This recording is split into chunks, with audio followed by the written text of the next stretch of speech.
Both AT&T and Verizon announcing today that they will temporarily limit the 5G network around airports. And this comes after major concerns from the FAA, airline officials, the White House. Lana Harris joining us now with what caused this rollback ahead of tomorrow's nationwide rollout. And Lana, it sounds like the cell companies weren't happy about this. They weren't. Vanessa, both AT&T and Verizon pointed the finger at the FAA, saying that 40 other countries had figured out how to navigate the 5G network around airports without disruption, and the FAA has not. But still, airlines warned that if they went through with it, it could lead to widespread delays and cancellations, and that the nation's commerce would, quote, grind to a halt.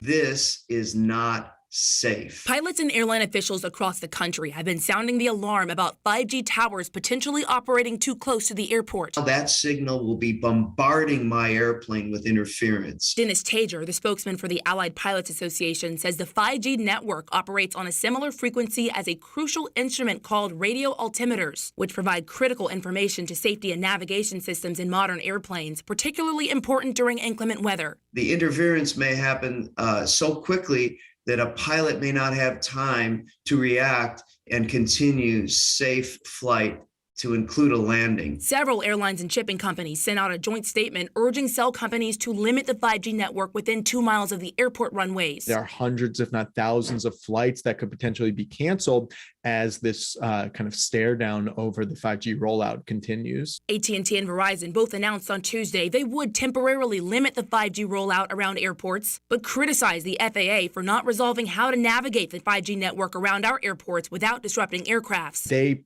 legally purchased this section of the spectrum years ago for billions and billions of dollars.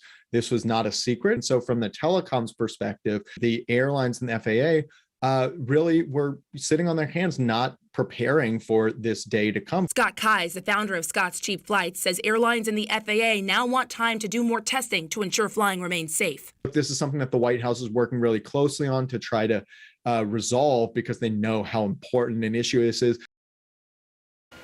Now, Keyes also noted that the cell companies did not specify how long this delay would be, and that they did this voluntarily so they could presumably turn it on at will. Still, the FAA released a statement thanking both companies for protecting air travel and commerce.